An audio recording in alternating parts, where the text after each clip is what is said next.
একজন রিক্সা চালক তার রিক্সায় বসে বলেছিল সংস্কার চাই, কিন্তু সেখানে আমাকে পুরো ছবি দেওয়া হয়নি। একটা নতুন যুদ্ধ অটো বনাম রিক্সা। জাতীয় নাগরিক পার্টির মাননীয় নেতাদের সামনে আমি রিক্সা চালক হিসেবে বলতে চাই, আমরা কিন্তু সংস্কার চাই, আমরা কিন্তু সংস্কার চাই। এই সংস্কারের জন্য 4 তারিখ বিকাল 5টায় ওই জগন্নাথ হলের সামনে একমুখী রাস্তা মেরিনেট দিয়ে আমি রিক্সা চালকদের মাঝখানে বলেছিলাম সব ক্ষেত্রে উন্নয়ন হয়েছে, শুধু রিক্সা চালকদের উন্নয়ন নাই। প্রিয় দেশবাসী, আমার ছবিটি জাতীয় বইমেলার বারান্দায় স্থান পেয়েছিল। একজন রিক্সা চালক তার রিক্সায় বসে বলেছিল সংস্কার চাই, কিন্তু সেখানে আমাকে পুরো ছবি দেওয়া হয়নি। একটা নতুন যুদ্ধ অটো বনাম রিক্সা। এই যে অটো বনাম রিক্সা, এই যুদ্ধটা পরিচালনা করার জন্য মাননীয় এমপি কমিশনার সাজ্জাদ হোসেন নিজেই দায়িত্ব নিয়েছেন।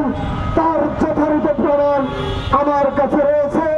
আমি জাতীয় নেতৃবৃন্দের কাছে সেই প্রমাণ জমা দিয়েছি। কি চেয়েছিলাম আমরা ওনার কাছে?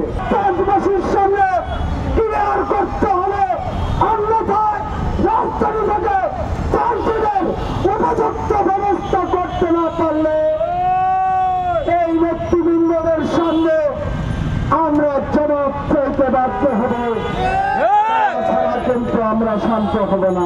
জুলাইয়ের যুদ্ধে তাদের সামনে আপনারা ছিলেন, তারা কিন্তু দেখেছে, কিন্তু একটি চক্রান্তের শিকার হয়ে এই উদীয়মান মেধাবীরা কিছুটা পিছিয়ে পড়েছে। আমি গর্বের সহিত বলতে চাই, আমার ছেলে শেরপুর নাগরা জেলার একজন মেধাবী ছাত্র, আমার এলাকার প্রতিনিধি জনাব তৌহিদ ইসলাম এখানে স্বয়ং দাঁড়িয়ে রয়েছেন।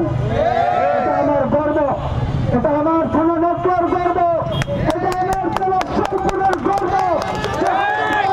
থেকে একটি সন্তান তার মেধার পরিচয় দিয়েছে, আমরা তাকে অভিভাবক হিসেবে মেনে নিয়েছি। প্রিয় প্রবাসী, আপনার নিরাপদ ভবিষ্যতের জন্য অর্ধেক দামে আজই ফ্ল্যাট বুকিং করুন। ঢাকায় প্রবাসী সিটি দিচ্ছে সীমিত সময়ের স্পেশাল অফার। জমিও ফ্ল্যাট একসাথে। যোগাযোগ করুন স্ক্রিনে দেওয়া নাম্বারে।